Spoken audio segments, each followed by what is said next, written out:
Assalamualaikum warahmatullahi wabarakatuh. Perkenalkan, nama saya Berliana Zulfitri, NIM 20233011. Saya berasal dari Prodi D3 Manajemen Pajak.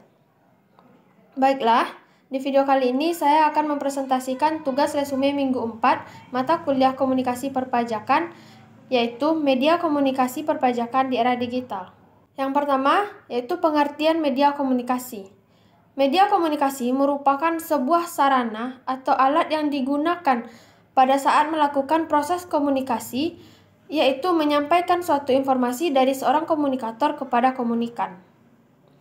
Yang kedua yaitu jenis-jenis media komunikasi. Jenis-jenis media komunikasi terbagi atas 3. Yang pertama berdasarkan fungsi.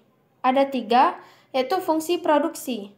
Merupakan suatu jenis media komunikasi yang dapat menghasilkan suatu informasi yang bermanfaat.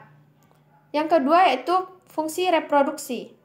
Merupakan suatu jenis media komunikasi yang bisa memproduksi kembali dan menggandakan sebuah informasi agar dapat bermanfaat. Yang ketiga yaitu fungsi penyampaian informasi. Merupakan jenis media komunikasi yang berfungsi untuk mengkomunikasikan dan menyebarkan suatu informasi terhadap seorang komunikan yang berperan sebagai sasaran informasi.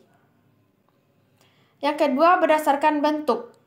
Ada 4. Yang pertama yaitu media cetak.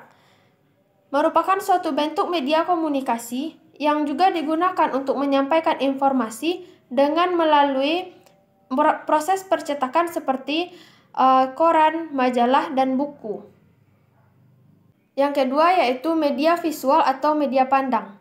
Merupakan suatu bentuk media komunikasi yang mana pesan yang disampaikan diterima oleh komunikan dengan melalui panca indera yang dapat dilihat, seperti gambar dan foto.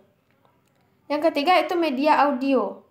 Merupakan suatu bentuk media komunikasi yang mana pesan yang disampaikan dapat diterima oleh komunikan melalui indera pendengaran seperti radio.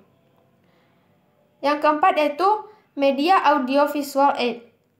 Merupakan suatu bentuk media komunikasi yang mana pesan yang disampaikan dapat diterima oleh komunikan dengan melalui indera penglihatan dan juga indera pendengaran agar memperoleh informasi yang secara bersamaan. Yang ketiga berdasarkan jangkauan penyebaran media komunikasi. Ada 2 yaitu media komunikasi internal, merupakan suatu bentuk media komunikasi yang digunakan untuk menyampaikan informasi kepada publik yang bersifat non-komersial seperti telepon, surat, dan lainnya. Yang kedua itu media komunikasi eksternal. Merupakan suatu bentuk media komunikasi yang digunakan untuk menyampaikan informasi kepada masyarakat luar, seperti jaringan internet. Berikut saya akan menjelaskan tentang fungsi media komunikasi. Fungsi media komunikasi ada 5, yaitu 1. Efektivitas.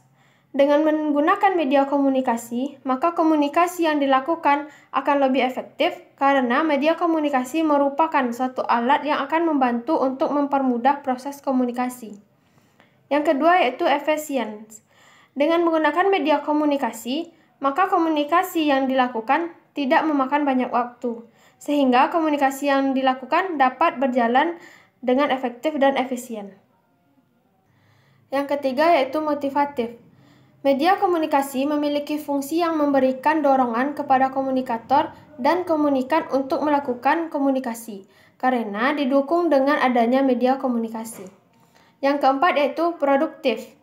Dengan adanya media komunikasi, maka dapat menciptakan proses komunikasi yang dapat menghasilkan suatu informasi yang bermanfaat. Yang kelima, konkret. Media komunikasi dapat membantu untuk membuktikan keaslian dari suatu informasi. Berikut saya akan menjelaskan tentang prinsip media komunikasi. Yang pertama, mengetahui dengan jelas fungsi dan manfaat dari media komunikasi tersebut. Yang kedua, tidak berdasarkan pada kesenangan pribadi. Yang ketiga, pemilihan media harus berdasarkan dengan materi yang akan disampaikan. Yang keempat, harus mengetahui ciri-ciri dari media yang akan digunakan. Yang kelima, pemilihan media harus disesuaikan dengan lingkungan. Baiklah, hanya sekian presentasi tugas resume minggu 4 mata kuliah komunikasi perpajakan yang dapat saya sampaikan. Salah dan janggal saya mohon maaf. Assalamualaikum warahmatullahi wabarakatuh.